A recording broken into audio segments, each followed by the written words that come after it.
to make this space feel a little bit cozier if I do decide to make this location my permanent filming location. So, second thing.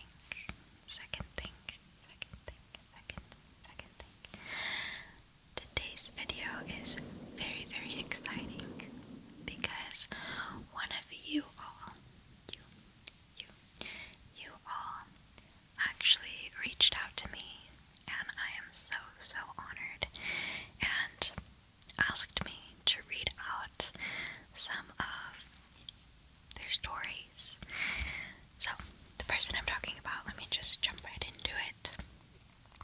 Their name is Sufyan Maqsood. Sufyan Maqsood. I really hope I'm saying that right. I should have asked pronunciation. I'm so sorry. And they reached out asking if I could read out some of their stories, fictional stories that they have written. They actually have a book that they have written. It is for sale on Amazon. All the links will be down below. This is not like sponsored or affiliated, or I don't even know. None of that. They reached out to me and just simply inquired, and I said I would love to. I've always wanted to read out subscriber stories, whether fiction, non-fiction, or real life, scary, spooky experiences. I've always wanted to do that, so I am honestly so truly honored that you reached out. I hope this video is what you imagined it to be. So let me read a little bit. This book is called Spine-Chilling Chronicles. And let me just kind of read the synopsis. It says, a collection of eerie and atmospheric scary stories for young readers. Spine-Chilling Chronicles takes listeners on a journey through ghostly encounters, cursed artifacts, and mysterious disappearances. Each story blends quiet suspense and immersive storytelling, making them perfect for ASMR narration. Hence why they reached out, kind of saying that they thought sharing these stories in an ASMR format would really, really capture the essence of the stories. So again, I'm so honored. I'm so grateful. This is really awesome. So yes, please. Their book is in my description if you're interested. Very, very, very good stories. I read a few of them that were shared with me, and so I want to read out 2 of them for you all. And they actually also shared that authors Adam Neville and Josh Mallerman have shown their support for their book, for the Spine-Chilling Chronicles book. I think they shared on Twitter here. Yes, they shared on Twitter kind of their support of this book. And on Twitter it is at Spooky Tales by SM. And it's called Maqsood Publishing House. So again, thank you so much, Sufyan, for reaching out. I'm honored to be reading these stories. I really hope that I do it justice. And for everyone listening, if you're interested, please give one of your fellow subscribers a read, I should say.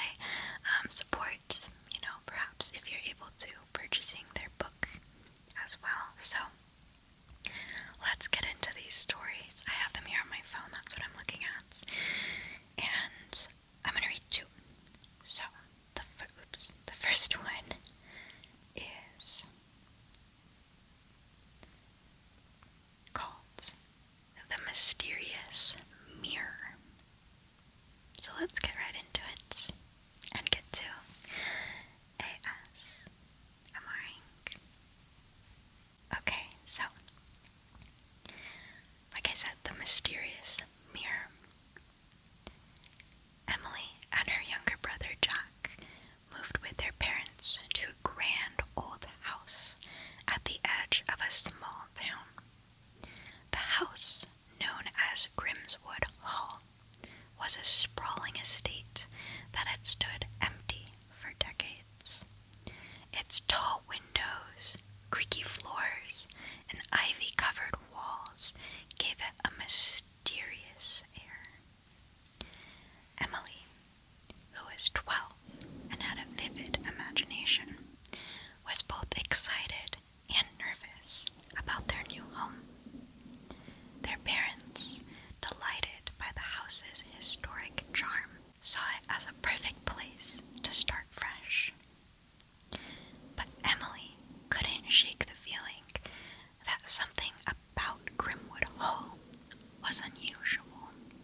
was filled with old furniture, trunks, and boxes of forgotten belongings.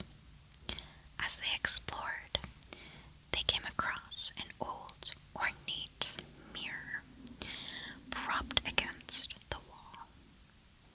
The mirror was tall and narrow, with an intricate gilded frame covered in strange symbols.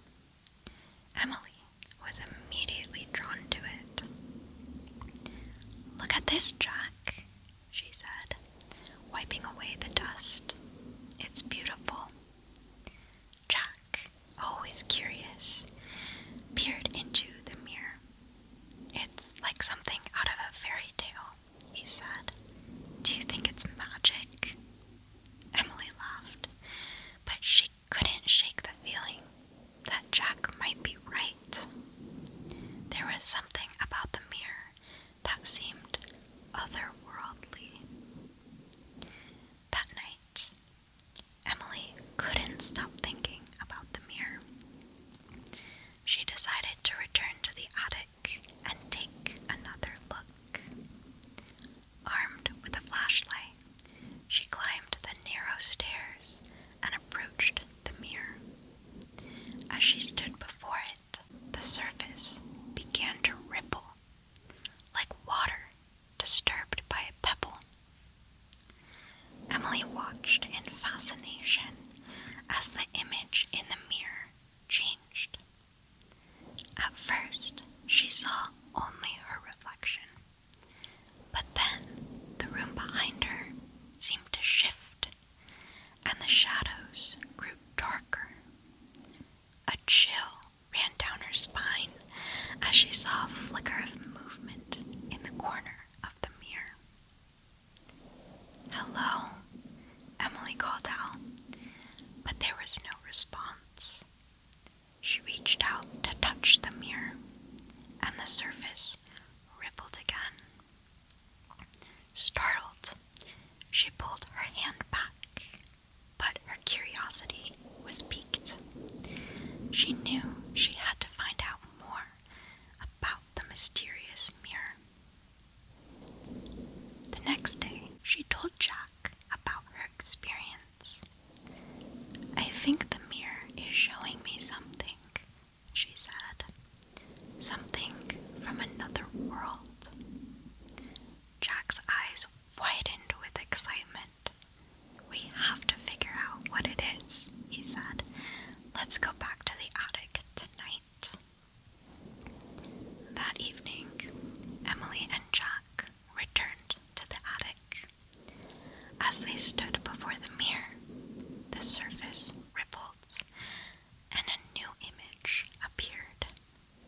This time, they saw a dark forest, the trees towering and twisted, their branches reaching out like skeletal fingers. The air was thick with fog, and they could hear strange whispers in the distance. Emily's heart raced as she saw a shadowy figure lurking behind one of the trees.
must handle it with great care, for I believe it holds immense power."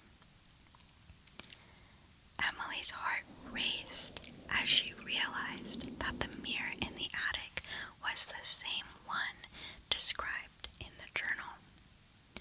Her great-grandfather had been a collector of strange and powerful objects, and the mirror was one of his most dangerous possessions. Emily knew she had to confront her fears if she wanted to understand the mirror's power. She and Jack returned to the attic, steeling themselves for whatever the mirror might show them next. As they stood before the mirror, the surface rippled once more, and a new image appeared. This time, they saw themselves standing in a dark room, the walls covered in strange symbols. The air was cold, and they could hear the faint sound of whispering. In the center of the room was a tall, shadowy figure, its eyes glowing with a malevolent light. "You cannot defeat me," the figure hissed. "I am your fear, and I will consume you." Emily and Jack felt a wave of terror wash over them, but they knew they couldn't back down. They had to find a way to banish the dark entity and break the mirror's curse. Emily remembered a passage from her great-grandfather's journal. The mirror's power can only be broken by confronting the darkest fear and finding the light within. Determined to end the curse, Emily and Jack prepared for the final confrontation. They returned to the attic, the mirror's surface already rippling with anticipation. The dark entity emerged, its presence more menacing than ever. "You think you can defeat me?" it sneered. "I am your fear. You cannot escape me." Emily took a deep breath and faced the entity head on. "I may be afraid, but I won't let you control me," she said, her voice steady. "I have the power to overcome my fears." The dark entity lunged at her, but Emily stood her ground. She focused on the light within her, the love and support of her family, her curiosity and determination, and the strength she had gained from confronting her fears. The light grew brighter, surrounding her in a warm, protective glow. The entity recoiled, its form flickering and weakening. Jack joined her, standing beside her and drawing on his own inner strength. Together, they reached out to touch the mirror. The light intensified, and the dark entity let out a deafening scream as it was pulled back into the mirror, the surface shattering into 1,000 pieces. With the mirror destroyed, the dark presence that had haunted Grimswood Hall dissipated. The house felt lighter, and the eerie atmosphere was replaced with a sense of peace. Emily's parents noticed the change and were relieved to see their children more confident and happy. Emily and Jack continued to explore the house, uncovering more about their family's history and the secrets it held. They felt a deep connection to their great-grandfather, knowing that they had played a role in breaking the curse and freeing the house from its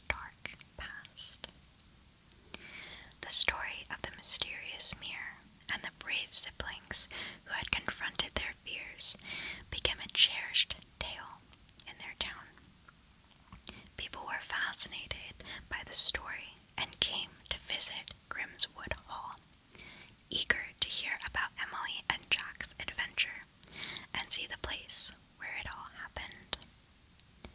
As the years passed, Emily and Jack grew up and continued to explore the world with the same curiosity and determination that had led them to the mirror. Emily became a historian dedicated to uncovering and preserving the stories of the past. She wrote a book about her experiences at Grimswood Hall, ensuring that the story of the mysterious mirror would never be forgotten. Grimwood Hall became a beloved landmark, a place where people could come to learn about the power of facing one's fears and finding the light within. Emily's book inspired countless readers, teaching them the importance of courage and resilience. Years later, as Emily and Jack walked through the halls of Grimwood Hall with their own children, they felt a deep sense of pride and fulfillment. The house was no longer a place of darkness and fear, but a beacon of hope and inspiration. The story of the mysterious mirror and the brave siblings who had confronted their darkest fears became a cherished bedtime tale, passed down through generations. It taught children the importance of facing their fears, finding the light within, and never letting darkness control them. And so, the legacy of the mysterious mirror lived on, a testament to the power and courage and the enduring strength of the human spirit. Emily and Jack's journey had not only freed their family from a dark curse, but had also left a lasting impact on all who heard their story. The light within them had shone brightly, illuminating the path for others to follow and ensuring that the darkness would never prevail.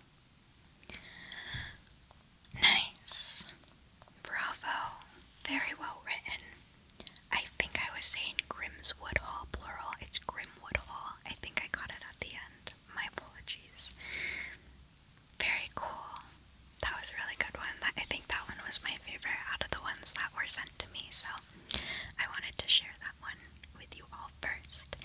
And let us read one more here. One more. This one is titled The Whispering Woods. The Whispering, the Whispering, the Whispering Woods. And it begins. Tom and Lily were excited yet apprehensive about moving to Hollowbrook, a small village surrounded by dense, ancient woods. Their parents had decided to leave the city for a quieter life in the countryside, and Hollowbrook seemed like the perfect place. The village was quaint, with cobblestone streets and charming cottages, but it was the woods that dominated the landscape. The woods were known as the Whispering Woods, named for the eerie whispers that seemed to emanate from the trees. The villagers spoke of strange occurrences and warned the children to stay away from the woods after dark. Tom, 12, and Lily, 10, were both curious and skeptical of the tales. On their first night in Hollowbrook, the family settled into their new home, a cozy cottage at the edge of the village. As they unpacked, Tom and Lily couldn't help but be drawn to the view of the woods from their bedroom window. The trees seemed to sway and rustle, even though there was no wind. "Do you think the stories are true?" Lily asked, her voice barely above a whisper. Tom shrugged, trying to appear brave. "They're just stories, but we should check it out tomorrow."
whispers seemed to emanate from the altar, filling the air with a sense of malevolence.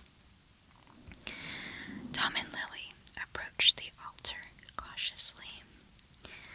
They could see strange symbols carved into the stone, and a chill ran through them as they realized the symbols were identical to the ones they had seen in their parents' old books on ancient cultures. "What do you think this is?" Lily asked, her voice barely audible. "I don't know," Tom replied, "but I don't like it. We should go back." As they turned to leave, they heard a rustling sound behind them. They spun around to see a figure emerging from the shadows. It was an old man, his face lined with age, and his eyes filled with a strange intensity. "You shouldn't be here," the old man said, his voice a low growl. "This place is not for the living." The old man's presence sent a wave of fear through Tom and Lily. They backed away, but the old man raised a hand to stop them. "Listen to me," he said urgently. "The Whispering Woods are cursed. The spirits of the forest are restless, and they seek revenge. Long ago, this place was sacred, but dark rituals were performed here, binding the spirits to the woods. They whisper to anyone who enters, luring them deeper into the forest." "Why are you telling us this?" Tom asked, his voice shaking. "Because you need to leave," the old man replied. "The longer you stay, the more dangerous it becomes. The spirits do not forgive, and they do not forget."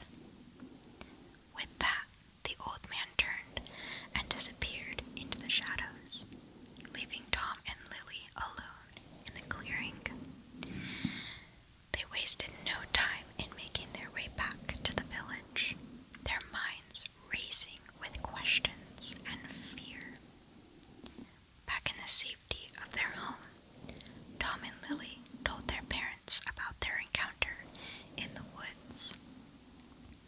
Their parents listened carefully, their faces growing pale. "We should have told you sooner," their mother said, her voice trembling. "The Whispering Woods have always been a place of darkness. The village has tried to keep it a secret, but it seems the woods have a way of revealing themselves to those who wander too close." Their father nodded. "There are stories passed down through generations about the rituals performed in those woods. People sought power and immortality, but they only found death and suffering. The spirits were bound to the forest, cursed to whisper their secrets to anyone who enters." Tom and Lily listened in stunned silence. They had always thought the stories were just tales to scare children, but now they knew the truth. "We need to find a way to break the curse," Tom said determinedly. Their parents exchanged worried glances. "There might be a way," their father said slowly. "There's an old journal kept in the village library that details the history of the woods. It might have information on how to break the curse." The next day, Tom and Lily went to the village library. They found the journal, its pages yellowed with age and filled with handwritten notes. The journal belonged to a man named Theodore Nightshade, a scholar who had lived in the village over a century ago. As they read through the journal, they learned about the rituals performed in the woods and the curse that bound the spirits. Theodore had written about a way to break the curse by destroying the altar where the rituals had been performed and ensuring the site was cleansed and left undisturbed. Tom and Lily gathered tools from their garden shed, knowing the task ahead would be difficult and dangerous. They decided to go back to the Whispering Woods and destroy the altar. That evening, Tom and Lily prepared for their journey back into the woods. Armed with their tools, they set out, determined to break the curse and free the spirits. The sun was setting, casting long shadows across the forest floor as they entered the Whispering Woods.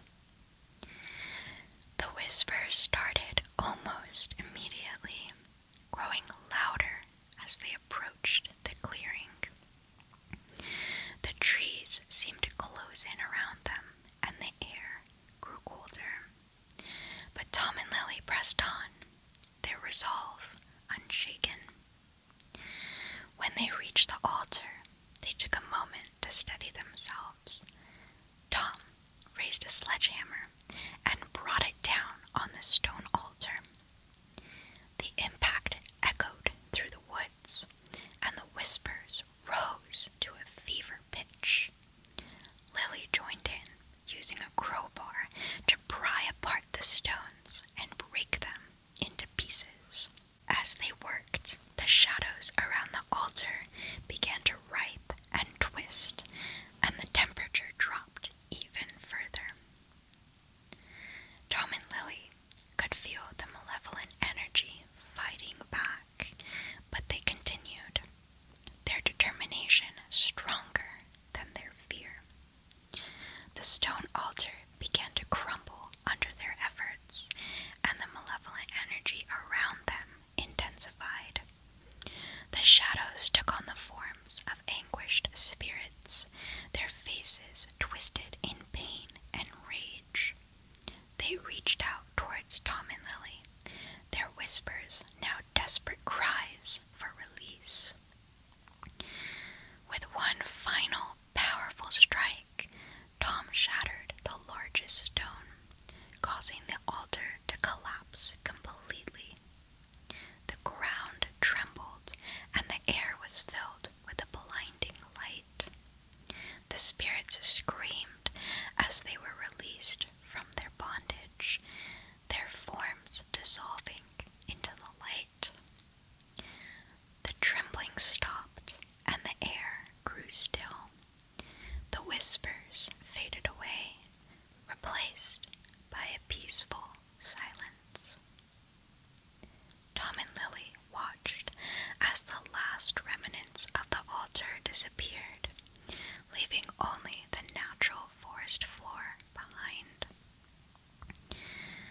Tom and Lily returned to the village, exhausted but triumphant.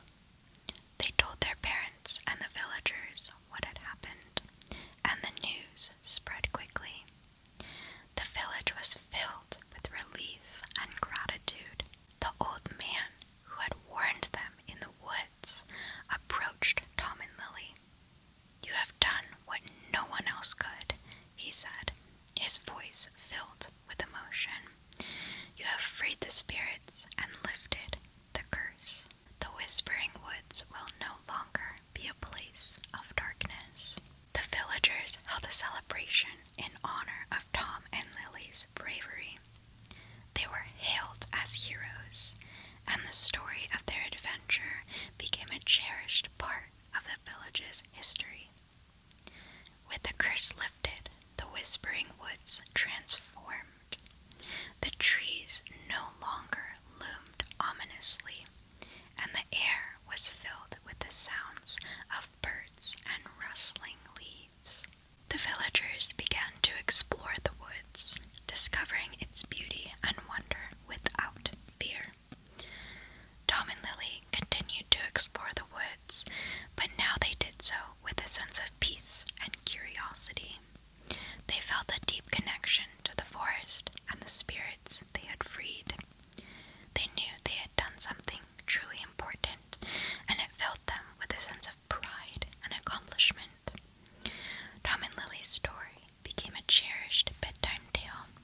teaching children the importance of courage, resilience, and the power of unity. The Whispering Woods, once a place of darkness and fear, had been transformed into a symbol of hope and redemption.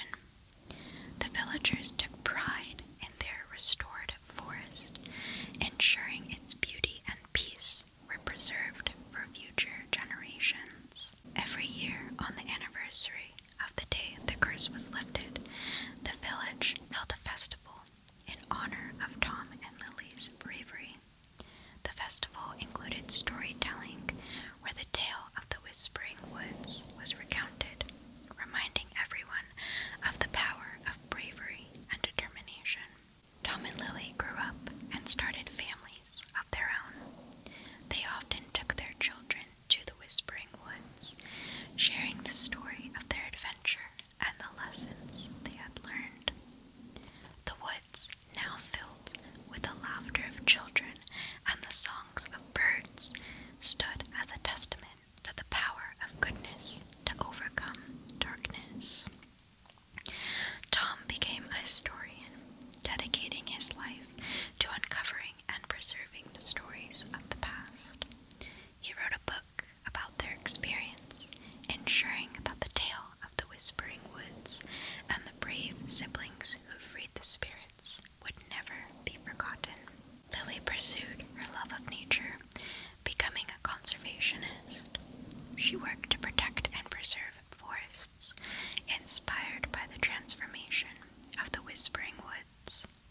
She taught others about the importance of respecting nature and the consequences of disturbing its balance. Together, Tom and Lily's efforts helped to foster a deep appreciation for history and nature in their community. Their story continued to inspire courage and unity, reminding everyone that even in the face of the unknown, there is always hope and the possibility for a better future. And so, the Whispering Woods thrived, a place where the past and present coexisted in harmony. The legacy of Tom and Lily lived on, a beacon of light guiding future generations through the shadows, ensuring that the lessons of bravery, resilience, and the power of unity would endure forever. Wow. Okay, so those two stories, like I said at the beginning, again, were by Sufyan Maqsood, a subscriber who sent me their stories from a book that they have written. I think those were lovely stories, very detailed and very much captured, very immersive. So I can't thank you enough for sending me those stories and trusting me to tell them and do them justice. So I hope that I did capture them in a way that you were hoping me to. So for all my other subscribers, please, if you have stories, whether again they're fiction, they're non-fiction, your own experiences, I would love to read anyone's stories out, so please send them my way. My email is in the description. You can send it that way. I'm also on Instagram if you want to message me there. I don't check it that often though, so email is probably better because I'm faster at replying on email. So thank you so much for everyone who is watching. I greatly appreciate your presence as always. Again, thank you so much, Sufyan, for sending your stories in for us to listen to and for me to read them out. I think that is everything. Like I said, sorry, my hair. I'm hoping that this can be kind of a temporary but then potentially permanent location for my filming because it was so much easier and quieter. So yeah, just thank you as always for being here with me.